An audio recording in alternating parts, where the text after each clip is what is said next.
Salam sejahtera, selamat pagi. Kita bertemu kembali dalam suasana sukacita di pagi ini. Mari Ibu Bapak, sejenak kita meluangkan waktu untuk beribadah, memuji Tuhan dan mendengarkan Dia berfirman. Kita angkat pujian kita dari buku nyanyian HKBP nomor 169 ayat yang ketiga. Ya Juru Selamatku.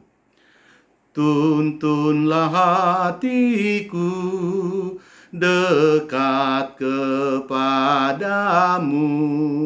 langkah dan hidupmu teladan bagiku. Tuhan datanglah padaku, jadikan aku anakmu. Dengan darah-Mu yang kudus, ku bagaikan salju bersih, sungguh bersih, sungguh bersih. Dengan darah-Mu yang kudus, ku bagaikan salju bersih. Mari kita berdoa. Segala puji dan hormat serta kemuliaan hanya bagi-Mu Bapa di surga. Engkau telah memberi kami hari yang baru dalam sukacita penuh syukur, dalam kesehatan. Kami bangun dari tempat tidur kami. Saat ini kami memuji nama Tuhan lewat lagu pujian kami dan hendak mendengarkan firman-Mu. Kiranya telinga pendengaran kami hanya tertuju untuk perkataan Tuhan. Terima kasih Tuhan, dalam Yesus Kristus kami berdoa dan bersyukur. Amin. Firman Tuhan menjadi renungan bagi kita pada pagi hari ini. Tertulis dalam 2 Korintus pasal 5 ayat yang kelima. Demikian firman Tuhan. Tetapi Allah lah yang justru mempersiapkan kita untuk hal itu, dan yang mengaruniakan roh kepada kita sebagai jaminan segala sesuatu yang telah disediakan bagi kita. Dalam bahasa Batak Toba, alai napatauhon hami tusi debatadoi. Dung di jolo di leho tu hami tot di patu jolo nai. Demikian pembacaan firman Tuhan. Saudara yang terkasih dalam Yesus Kristus, ada seorang misionaris Kristen yang sedang memberitakan Injil di India. Dia bertanya kepada pemimpin Hindu di India, yaitu Mahatma Gandhi. Dalam pertanyaannya dia sampaikan bagaimana caranya supaya Injil dapat diterima oleh orang-orang di Siantero, India. Gandhi menjawab, "Ingatlah rahasia keharuman bunga mawar. Ia tidak berbuat apa-apa, tetapi ia menarik perhatian banyak orang dengan keharumannya. Oleh karena itu, berbaulah dengan harum." Itulah yang dikatakan oleh Mahatma Gandhi.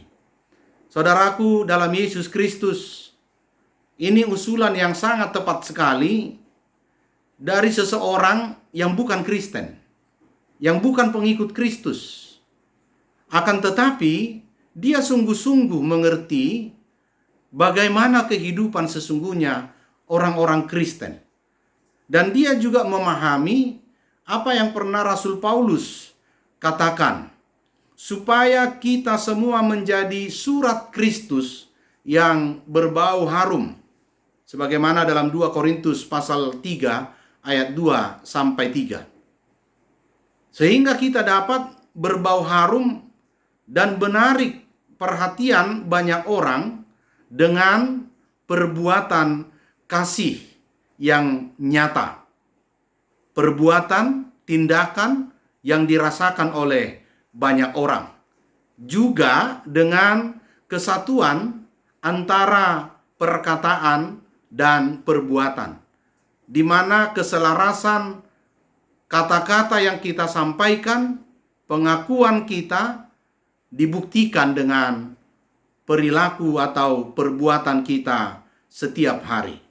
Sebagai orang-orang yang percaya kepada Yesus Kristus, bahwa kita adalah alatnya untuk membawa orang-orang agar percaya, mereka juga akhirnya mendapatkan keselamatan, mendapatkan kehidupan kekal yang telah dikerjakan oleh Allah di dalam Yesus Kristus.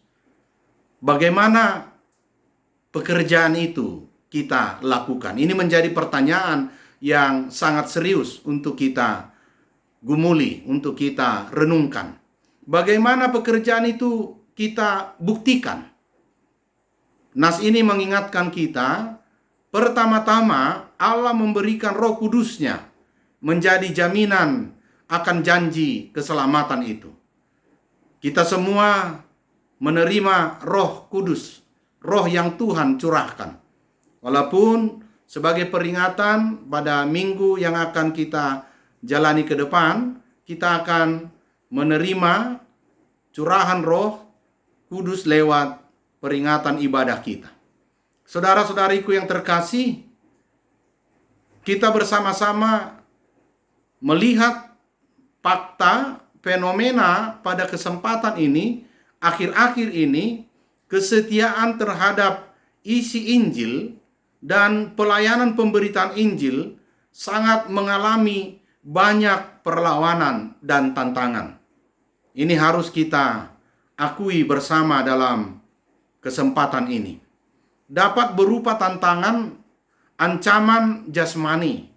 Dapat juga berupa tantangan secara intelektual, akademis, bahkan menyangkut kehidupan religius kita, keagamaan kita.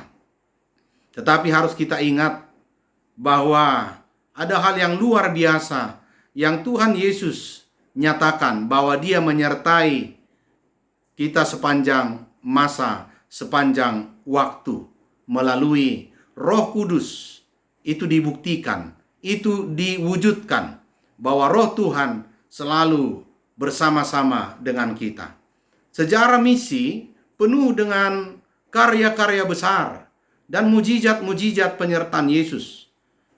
Sehingga ketika seorang bapak gereja, Agustinus, pada abad yang keempat pernah mengatakan bahwa dari zaman Habil sampai kepada akhir zaman, gereja selalu bergerak di antara penekanan dunia, dan di dalamnya berbarengan juga penghiburan Allah. Hal inilah menjadikan kita pengikut Kristus yang harus realistis. Apa artinya? Bahwa kita harus juga menghadapi persoalan itu, namun kita selalu memiliki pengharapan. Karena untuk itulah, sebagai orang-orang yang berpengharapan kepada Allah, apapun dan seberat apapun penekanan dunia yang sedang kita hadapi, jangan pernah kecut, jangan pernah tawar hati, bahkan sekalipun harus menghadapi atau menghampiri maut yang telah ada menanti di hadapan kita. Karena Tuhan akan bertindak. Yang menjadi pertanyaannya sekarang, ibu bapak saudara yang terkasih, bersediakah kita menderita secara jasmani bagi Kristus dalam pelayanan kita di tengah-tengah dunia ini? Inilah wujud kesetiaan kita ketika kita dalam pelayanan selalu percaya, selalu berharap bahwa proses yang kita jalani ini adalah cara Tuhan untuk menempa kita menuju kesempurnaan. Karena itulah kehendaknya. Maka apa yang harus kita lakukan sebagai tindakan nyata kita? Peliharalah harta yang terindah yang telah dipercayakan kepada kita oleh Roh Kudus. yang berdiam di dalam kehidupan kita. Maka dengan Roh Kudus yang menguasai kehidupan kita, kita akan punya kekuatan, punya kemampuan. Saudaraku yang terkasih dalam Yesus Kristus, Tuhan menilik kesetiaan kita, pelayanan tiap-tiap kita. Apakah kita setia dalam penyampaian isi kabar baik atau berita sukacita tanpa menambah atau menguranginya? Bagaimana cara kita melayani? Dan apakah dikuasai oleh penyampaian yang kita lakukan dalam kebenaran dan kasih?